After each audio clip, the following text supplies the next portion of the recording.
而后考虑到屋顶安装烟囱容易漏水，于是汉森在侧边墙体切割出一个孔洞，将烟囱安装在侧边墙体上，这样就解决了屋顶漏水的情况。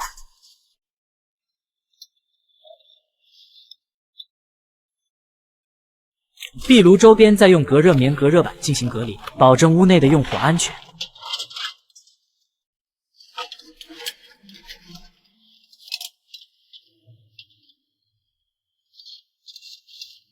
完事后，他来到地面上劈砍了些许干柴，将它们整齐地码放在墙角。随着壁炉中的篝火逐渐燃起，屋内的温度顿时变得暖和了许多。树屋的改造升级也进入了尾声，接下来就可以好好的享受荒野生活带来的乐趣。首先便是要制作一份美味的晚餐犒劳一下自己。